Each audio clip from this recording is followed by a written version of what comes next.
Good morning, everybody. Hope everybody's having a beautiful morning. Baruch Hashem. You know, let's just appreciate for one moment that it's not winter. Everybody complains about the rain, but you know what? Winter, coats, freezing. Baruch Hashem. It's very comfortable. I don't have a jacket on. Able to enjoy the beautiful weather. The Hizuk that we're going to be talking about right now, you know, the Sha'arei Teshuvah is not like this book, you know, sweet and easy and, you know, everything's good.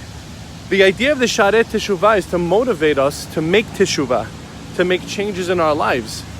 So we have to really appreciate the depth of what happens when we do things that are called an Aveda. What is an Aveda? The word Aveda, which we translate in English as a sin, really comes from la'avor, to go over. There's a line. Hashem makes a line in the sand and says, if you want to live a life of happiness, of spiritual health, this is the line that you cannot pass. When a person passes that line and does things that are not correct because they are past that line, that's an Aveda. He went past the line of what Hashem said is the right thing for him in his life. And that's what an Aveda is. And we know that sometimes there's punishment in life and there's kapara through different things, but that's all there to get us back into the right side of the line. So let's just talk about a little bit more specifically over the next couple of days of specific areas that people fall a lot and go past that line. Let's just talk about something called nivul peh. And the Sha'arei Teshuvah talks about nivul peh. And there's a very scary line that's said in the Gemara that a person who speaks with nivul peh, what is nivul peh? It's like very low speech. Examples that are given of that is chas v'shalom, obviously, if a person curses. But even the way a person talks, the Torah goes out of its way when it talks about kosher and non-kosher animals. Instead of saying this animal is tahor, is pure, and this animal is, instead of saying tameh, the Torah writes lo tahor, it's not pure. Putting extra letters in the Torah just to say something in a more refined manner. We know also in last week's parasha we spoke about the Chatan who gets married.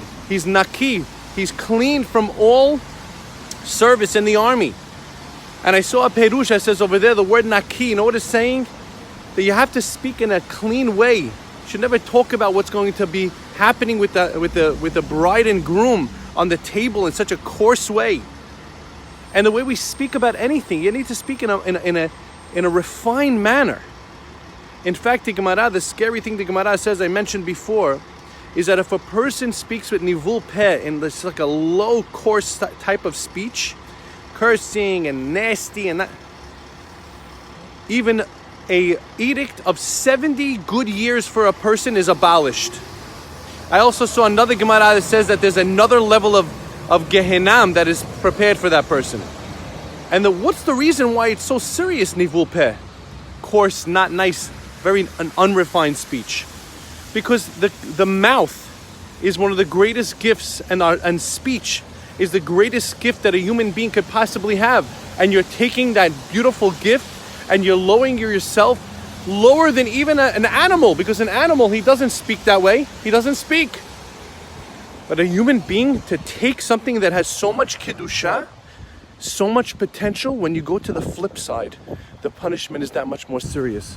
Our mouths could speak beautiful words, uplifting words, refined words. The Hizuk is, let's think today, what can I use my mouth for in a positive way to make sure that I am a Kiddush Hashem, and everything, Baruch Hashem, for the entire world, everything that I do is a manifestation of the beauty of the godliness within me.